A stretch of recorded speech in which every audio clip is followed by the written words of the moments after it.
साथियों नमस्कार, आप सभी का बहुत बहुत स्वागत है इस वीडियो में। चैनल पर नए हैं तो चैनल को जरूर सब्सक्राइब कर लीजिएगा। और दोस्तों, पिछले वीडियो में यहाँ से कुछ क्वेश्चन किसी टेक्निकल कारण के कारण यहाँ से कुछ अधूरा रह गया था, तो उसी सीरीज को कंटिन्यू करते हुए हम लोग आगे के प्रश्नों को देख लेते हैं। और वैसे वीडियो भी बहुत लंबा हो गया था, तो मैं ये कोशिश किया हूँ, टेक्निकल एरर भी आ गया और किसी कारण से वो वीडियो यहाँ तक ही रह गया था, तो इसी को अगला सीरीज में हम लोग जोड़ते हुए दूसरे वीडियो की तरफ हम लोग बढ़ते हैं। और पुंडरीक विठल की रचना, तो पुंडरीक विठल की जो रचना है, पुंडरीक विठल के द्वारा रागमाला, राग मंजरी, सदराग, चंद्रोदय और नर्तन निर्णय, ये जितने पुस्तक हैं ये सब पुंडरीक विठल की रचना है, तो ये ध्यान रखिएगा। देखिए दोस्तों, यहाँ पे आप देख रहे होंगे कि शॉर्टकट में मैं लिखने का प्रयास किया हूँ। मेरा ये प्रयास है आपको कॉन्सेप्ट समझा देना, ठीक है। मैं पोथी लिख करके आपको क्या दे सकता हूँ, बस कॉन्सेप्ट को अगर आपको समझाते जाऊँ तो वो ज़्यादा बेहतर होगा। और राग परिचय का समझिए कि पूरा एक पुस्तक का, यानी कि अभी आज के इस वीडियो में राग परिचय भाग 1 मैं कंप्लीट कर रहा हूँ, ठीक है। तो राग परिचय भाग 1 को 3-4 वीडियो में समाहित कर लेना ये छोटी बात नहीं है। और आपको मैं विश्वास दिलाता हूँ कि थ्योरी का जितना पार्ट है राग का छोड़ करके, ठीक है, तो प्रैक्टिकली वो किसी दूसरे वीडियो में कुछ 15-20 राग जो होंगे VVI उसको करा दिया जाएगा। लेकिन थ्योरी का जो क्वेश्चन है, चूँकि थ्योरी से ही ज़्यादा क्वेश्चन आता है, आपको 90% क्वेश्चन थ्योरी से ही देखने को मिलते हैं।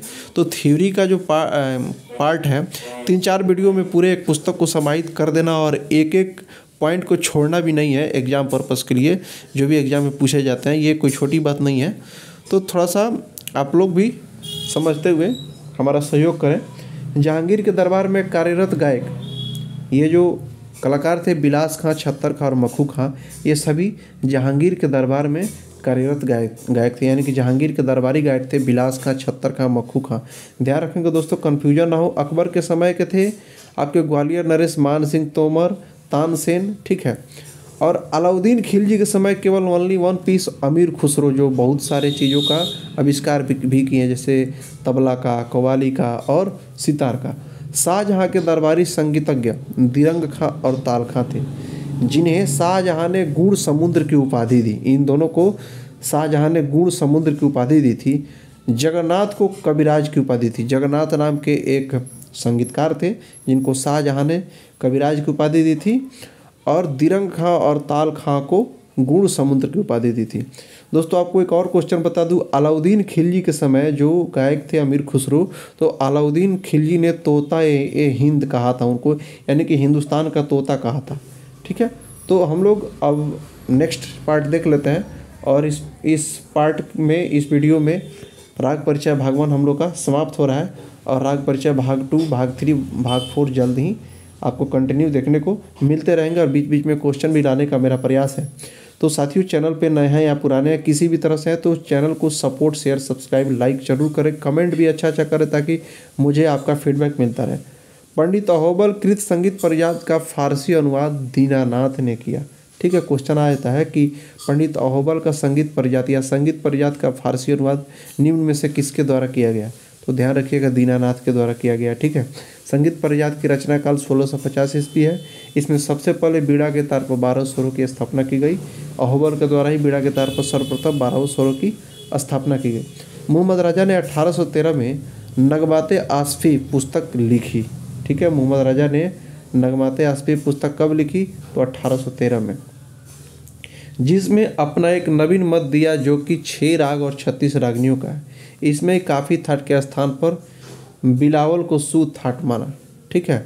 मोहम्मद राजा ने 6 राग और 36 रागनियों का जिक्र किया और इसमें काफ़ी थाट के स्थान पर बिलावल को सू थाट माना। दोस्तों, आपको एक और यहाँ से क्वेश्चन मुझे दिमाग में आ रहा है कि सर्वप्रथम रागों को अलग अलग लिंगों में बांटना, यानी कि स्त्री पुल्लिंग में बांटना, ये सब जो हुआ था वह सर्वप्रथम किस ग्रंथ में प्रमाण मिलता है, तो सर्वप्रथम संगीत मकरंद में ही मिलता है, ठीक है। उसके बाद में ही किसी ने कुछ भी कहा हो। तो हम लोग अगला क्वेश्चन देखते हैं। बंगाल के सौरेंद्र मोहन टैगोर ने 16वीं शताब्दी में यूनिवर्सल हिस्ट्री ऑफ म्यूजिक पुस्तक लिखी। क्वेश्चन आ जाता है कि यूनिवर्सल हिस्ट्री ऑफ म्यूजिक पुस्तक के रचनाकार कौन है, तो इसका आंसर हो जाएगा सौरेंद्र मोहन टैगोर ने, ठीक है। आप देख रहे होंगे कि जो भी पॉइंट आपको यहाँ पे दिखाई दे रहा है वो सारे VVI कॉन्सेप्ट हैं, सारे एग्जाम में पूछे जाने वाले हैं। स्वामी हरिदास का जन्म 1537 के भादो मास में हुआ, ठीक है। ये मतलब कि विक्रम संवत के यानी कि हिंदू कैलेंडर के हिसाब से। लेकिन अगर ईस्वी सन में जाएंगे तो 1480 ईस्वी में जन्माष्टमी को हुआ था। दोस्तों ये सब कुछ ऐसे मतलब कि टॉपिक हैं जो अलग अलग पुस्तक में अलग अलग मतलब की बात दिए गए हैं, किसी में कुछ किसी में कुछ। तो आपको किसी दूसरे बुक में क्या मिला होगा उससे आप ये ना समझिएगा कि यहाँ पे कुछ गलत दिया हुआ है। ये राग परिचय के हिसाब से मैं आपको बता रहा हूँ। अगर आपको कहीं किसी बुक में संगीत का कोई भी मटेरियल मेरे वीडियो के हिसाब से अगर कुछ अलग मिलता है तो ये नहीं हो सकता है कि मतलब ये गलत ही है। हाँ, ये मैं मानता हूँ कि अलग अलग पुस्तक में अलग अलग कंटेंट दिए रहते हैं। संगीत में बहुत सारा मतभेद है। तो अगर आपको किसी भी तरह का उस तरह का लगे तो कमेंट में ज़रूर मुझे बताइएगा, ताकि मुझे भी जानकारी प्राप्त हो जाए और उसको संशोधन किया जा सके। स्वामी हरिदास को नाद ब्रह्म योगी कहा गया। स्वामी हरिदास को नाद ब्रह्म योगी कहा गया, ठीक है।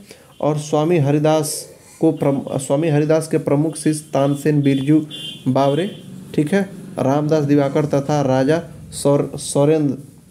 राजा सौरसेन थे, ठीक है। ध्रुपद के साथ प्रयोग होने वाले ताल चार ताल, धमार ताल, शुद्ध ताल इत्यादि थे। किसी भी राग में एक साथ वर्जित नहीं होने वाले स्वर म और प हैं। देखिए म और प ये दोनों कभी एक साथ वर्जित नहीं हो सकते। अगर म वर्जित है तो प रहेगा, अगर प वर्जित है तो म रहेगा, ठीक है। और सात आधार स्वर हैं वो तो सब स्वर में रहेगा ही। तबले में 8 गट्टे होते हैं। तबले में कितने गट्टे होते हैं? तो तबले में 8 गट्टे होते हैं। दोस्तों हमारे इस वीडियो में जैसे कि इसमें आप देख रहे होंगे कि प्रश्न ना बना करके डायरेक्ट आंसर दिया गया है। तो कॉन्सेप्ट समझाना मेरा उद्देश्य है। आप इसको क्वेश्चन के हिसाब से भी आप ले सकते हैं। जैसे कि आप ले सकते हैं कि तबले में कितने गट्टे होते हैं तो उसका आंसर 8 गट्टे हो जाएगा। लेकिन मैं डायरेक्ट कॉन्सेप्ट लिख दिया हूँ। जिसे खिसकाने से स्वर चढ़ता और उतरता है। जो तबले में 8 गट्टे होते हैं उसको ऊपर नीचे करने से स्वर मतलब चढ़ता और उतरता है। वही बात इसमें समझाने का प्रयास है। अब हम लोग अगला क्वेश्चन देख लेते हैं। तबले की पूड़ी किससे बनी होती है? तो तबले की पूड़ी बकरे के खाल की बनी होती है। लकड़ी के मुंह पर मढ़े हुए पूरे चमड़े को पूड़ी कहते हैं, ठीक है। इस तरह से जो होता है, ठीक है। और इसका ये जो मढ़ा हुआ रहता है उसी को पूड़ी कहते हैं, ठीक है। अतः चाटी, लौ, स्याही और खाल का संयुक्त नाम पूड़ी है। यानी कि टोटल को पूड़ी कह सकते हैं। क्यों कह सकते हैं? आप यहाँ पे देख रहे हैं बाएं तबले का कूड़ी दाएं की पूड़ी जैसा होता है, ठीक है। गजरे में 16 छिद्र होते हैं। तबले का जो गजरा होता है वह उसमें 16 छिद्र होते हैं। तबले को सा, म, प अथवा तार सा से मिलाते हैं। पूछ देता है कि तबले को निम्न में से किन स्वरों से मिलाते हैं? तो ऑप्शन में दे देगा सा, म, प। तो हम लोग एक से अधिक कर देंगे और तार सा से मिलाते हैं। तबले का जन्म अरब के तबल शब्द से हुआ जिसे नकारा कहते हैं। मतलब कि अभी वर्तमान में नकारा कहते हैं। तो ये नकारा जो है साउथ में भी देखने को मिलता है। तो तबले का जन्म जो अरब के तबल शब्द से हुई है जिसे नकारा भी कहते हैं। तो दोस्तों आज के इस वीडियो में हम लोग राग परिचय भागवन को समाप्त किए। यहाँ से आप कितना सीख पाए कमेंट में ज़रूर बताइएगा, और आगे क्या और हो सकता है बेहतर आपके लिए कमेंट करके अपना विचार ज़रूर दीजिएगा। और मिलते हैं जल्दी नेक्स्ट सीरीज में।